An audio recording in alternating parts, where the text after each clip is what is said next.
SWOT analysis is a powerful tool for any organization, but how you apply it can vary dramatically depending on your size, resources, and stage of growth. In this video, we're comparing how startups and corporations use SWOT differently and how each can tailor the framework for smarter strategy. Let's start with startups. For early-stage companies, SWOT is a tool for survival and speed. Startups use it to quickly identify their core strengths, like agility, innovation, or founder expertise, and use those strengths to break into the market. Weaknesses in startups are usually resource-related, limited funding, small teams, or lack of brand recognition. But because startups move fast, they can pivot, iterate, and test rapidly. SWOT helps them stay focused on what matters most in the moment. Opportunities for startups often come from gaps in the market or shifts in consumer behavior.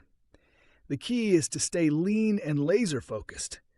When startups use SWOT, they're not just making lists, they're making decisions. What feature should we build next? What market should we enter? SWOT gives structure to those calls. Threats for startups are high stakes. One wrong move can derail growth or burn through capital. These could include emerging competitors, regulation changes, or losing a key hire. That's why SWOT is often used in pitch decks and investor updates, to show you've thought through the risks and how to respond. Now contrast that with corporations. Established companies have more stability, but they also have more complexity. SWOT in corporations is used to align cross-functional teams, inform multi-year strategies, and manage risk at scale. Strengths might include global brand equity, economies of scale, or proprietary technology. But large orgs also face weaknesses like bureaucracy, slow decision-making, or legacy systems. Opportunities for corporations often involve scaling existing products, entering adjacent markets, or leveraging emerging technologies.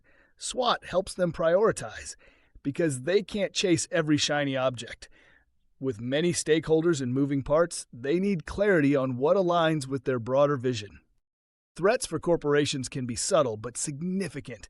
Disruptive startups, shifts in public sentiment, or geopolitical instability.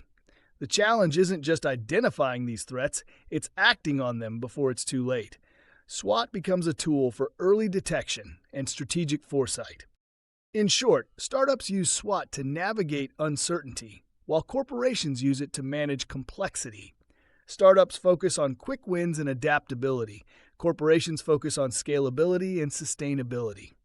Both use the same 4 categories, but the questions they ask and the actions they take can look very different.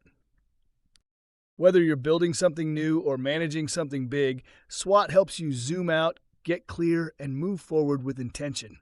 The tool is the same, but the context is everything.